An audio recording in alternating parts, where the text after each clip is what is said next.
As part of my project last year to heal my attention span, I started a vegetable garden. I've been gardening for a few years now, but this is our first garden since we moved into this house. Aside from reading books, gardening is the other main thing that has brought me a lot of healing on a mental and emotional level. To be honest, I don't really have the natural temperament for gardening. I can be very impatient.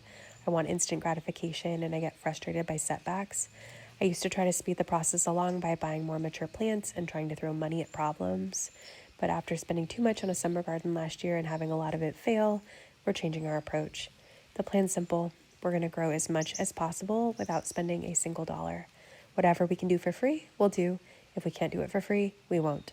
We're 5 months in. The last dollar I spent on our garden was in September when we bought some seeds and some soil conditioner.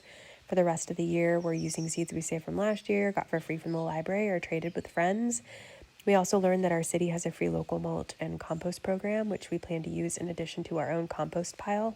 We live in a climate with cool but not cold winters and blisteringly hot summers. Our summer garden really struggled, so I decided to more closely follow the planting calendar for our ecoregion. I planted seeds in September for a winter garden and everything came up really quickly, but then we had a massive fog layer roll in for about 6 weeks. It was so cold and dark in the fall that everything just went kind of dormant out here and didn't start growing again until after Christmas. So now we have both winter ending and spring coming fast, but the harvest is going to be late, which means we won't have room to plant for summer until much later than I'd like, but that's okay. Today I'm tying up cabbages. This is a Danish heirloom variety called Copenhagen market cabbage. Cabbage is my all-time favorite vegetable, but it's super prone to pests. The cold fall was really helpful. The pests died down in the fog, but as it's been warming up, we've been seeing signs of moths and slugs out here. Because I'm not spending money and want to cut back on sprays and pesticides, I'm trying this trick that I read about and just tying the cabbages up with some kitchen twine. It protects the inner heads from pests and also triggers the plant to form a more compact head. We have garlic and leeks growing here too, and they need air and sunshine, so this creates more space for them as well. This greenhouse is 30 years old and is about to fall over, but it still works fine and I'm kind of attached to it, honestly.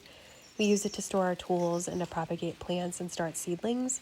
I was a little late getting the peppers going in here if we want a big harvest at the end of summer, but we do have 5 varieties of spicy peppers growing and 3 varieties of tomatoes, along with basil and beans.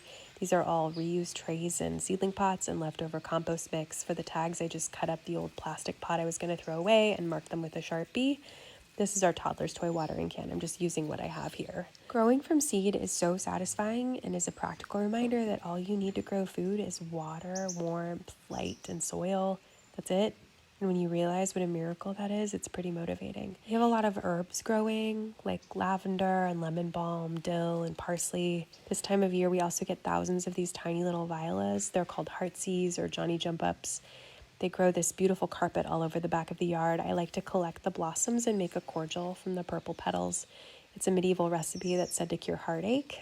I can't speak to the medicinal value, but if you're sad, there is nothing more therapeutic than picking flowers in the sun and making a beautiful, vibrant syrup to put in your tea or maybe a cocktail.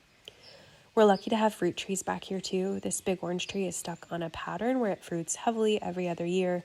This year we had a very small harvest, but last year the tree provided about 200 pounds of oranges. There are already thousands of buds forming now, so this will blossom soon. The tree's rested and it's ready to work hard again this year. Right now, for so many of us, everything feels so crazy and chaotic and sometimes a little scary. And living is just getting so expensive.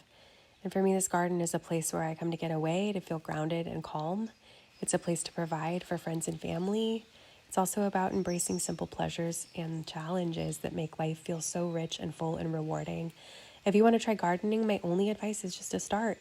Just get some dirt and some seeds and get started. It can change your life and it doesn't have to cost a thing.